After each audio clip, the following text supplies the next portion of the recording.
Une marque est un signe distinctif qui a plusieurs vocations. Premièrement, elle distingue les produits et services de ceux des concurrents de l'entreprise. Deuxièmement, elle permet aux consommateurs de mémoriser la marque et donc forcément d'avoir un effet sur la notoriété et l'image de la société.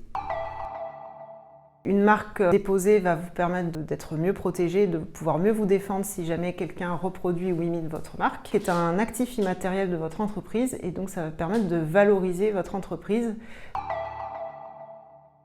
Quand on veut déposer une marque, la première chose à faire, c'est déjà de savoir sur quel territoire on veut la déposer, puisqu'on peut faire un dépôt en France, en Europe ou également dans d'autres pays à l'étranger. Une fois qu'on a bien décidé du signe qu'on veut déposer, on va décider également pour quel produit ou service on veut déposer. On va faire une recherche d'antériorité pour vérifier si la marque est bien disponible. Et puis ensuite, on va remplir un formulaire en ligne, puis donner lieu à une procédure d'examen par l'office, donc ça peut être l'INPI si c'est en France. Et ensuite, la marque sera enregistrée pour une durée de 10 ans avec paiement d'une taxe unique au moment du dépôt.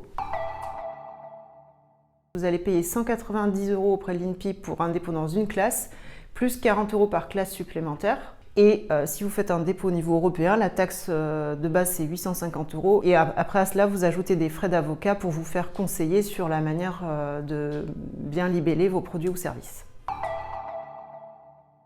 Alors, une fois que vous avez enregistré votre marque, elle est protégée pour 10 ans et attention, il faut l'exploiter parce que si vous ne l'exploitez pas, au bout de 5 ans, elle pourra être déchue, c'est-à-dire que vous perdez votre monopole d'exploitation. Donc, vous pouvez la donner en licence à un tiers, c'est comme un contrat de location, ça permet d'encaisser des redevances en contrepartie du droit d'utiliser la marque. Vous pouvez également céder votre marque, c'est-à-dire que vous la vendez, ce qui permet en fait d'avoir toute une stratégie autour de la gestion de votre portefeuille de marque et notamment de gérer des flux financiers qui peuvent impliquer aussi des aspects fiscaux.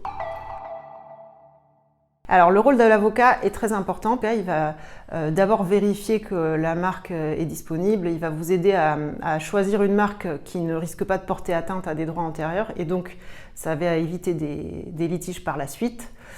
Et puis tout au long de la vie de la marque, il va être là pour conseiller l'entreprise sur la stratégie à mettre en place pour gérer les marques et puis également pour rédiger les contrats en matière de marque, que ce soit contrat de licence ou contrat de cession. Je suis référente propriété intellectuelle au sein du cabinet. Je m'occupe de tout ce qui est droit des marques, mais également les dessins et modèles, les brevets, les droits d'auteur et tout ce qui tourne autour du droit du numérique également.